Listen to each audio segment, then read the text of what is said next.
غوث پاک سے کسی نے پوچھا کہ آپ کو کب پتا چلا کہ آپ اللہ کے ولی ہیں؟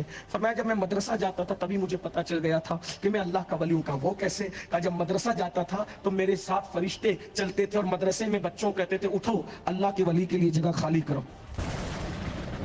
السلام علیکم میرے بھائیوں، ابھی آپ نے امین القادری صاحب کی اس ویڈیو کو سنا جس کے اندر یہ کہہ رہے ہیں کہ کسی نے بڑے پیر صاحب یعنی شیخ عبد القادر جیلانی رحمۃ اللہ تعالی علیہ سے پوچھا کہ آپ کو کب پتا چلا کہ آپ اللہ کے ولی ہیں؟ تو بڑے پیر صاحب فرماتے ہیں امین القادری کے حساب سے کہ جب میں مدرسے پڑھنے گیا مجھے تبھی پتا چل گیا تھا کہ میں اللہ کا ولی ہوں۔ کیوں؟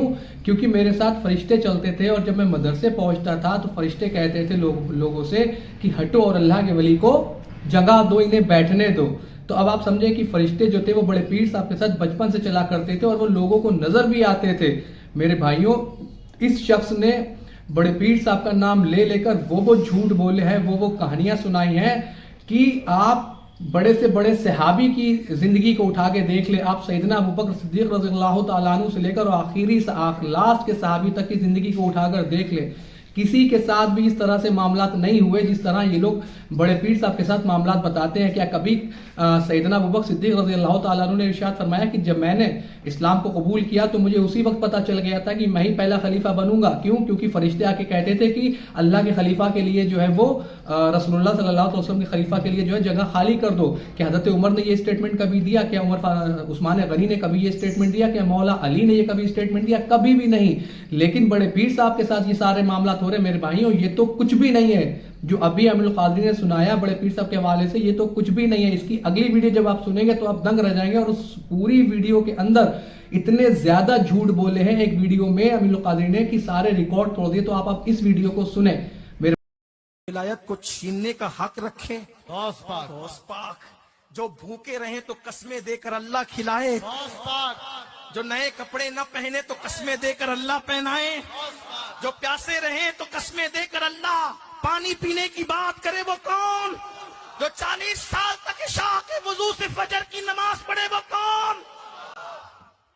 آدھی امت کو جس کے صدقے میں بخشا جائے قیامت کے دن، وہ کون؟ جلاؤ الخاطر سے بات میں نے پیش کی۔ یہ غوث پاک مردے زندہ کریں، غوث پاک ولی جس کے آگے گردن خم کریں، غوث پاک چوروں کو ولی بنائیں، غوث پاک خضر جن کی محفل میں آئے، غوث پاک موسیٰ علیہ السلام کا ایک جیسا کسی امت میں ولی نہیں، غوث پاک خضر کے ہوش سے پوچھے کوئی رتبہ تیرا کی بات کی جائے، غوث پاک یہ۔ لیکن ہے غوث پاک آپ یہ سب کچھ ہو، کہتے ہیں کہ جب میں ماں کے پیٹ میں تھا تو لوح محفوظ پر چلنے والے قلم کی آواز کو سنا کرتا تھا۔ بھائیوں، آپ نے اس ویڈیو کو سنا امین القادری کی جس کے اندر یہ کہہ رہے ہیں کہ جو ولیوں کی ولایت چھین لے وہ کون؟ بڑے پیر صاحب۔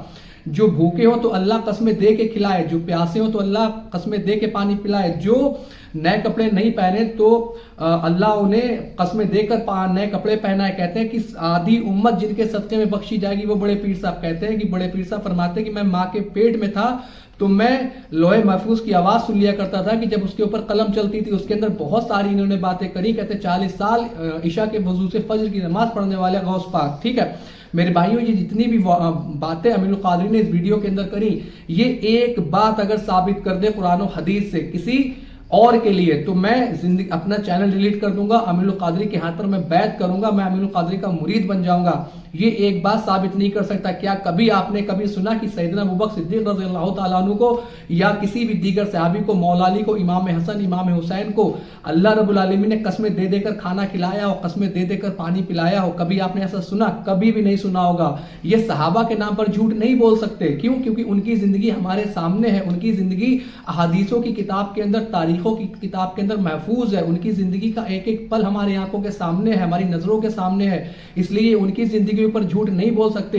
لیکن یہ بزرگوں کے نام پر جھوٹ بول سکتے ہیں۔ کہتے ہیں کہ آدھی امت بڑے پیر صاحب کے نام سے بخش دی جائے گی، صدقے میں بخشی جائے گی۔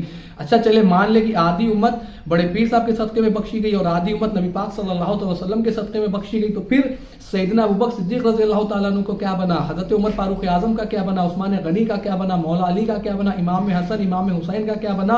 عشرہ مبشرہ والے صحابیوں کیا بنا؟ بدری صحابیوں کے بارے میں کیا بنا جن کے بارے میں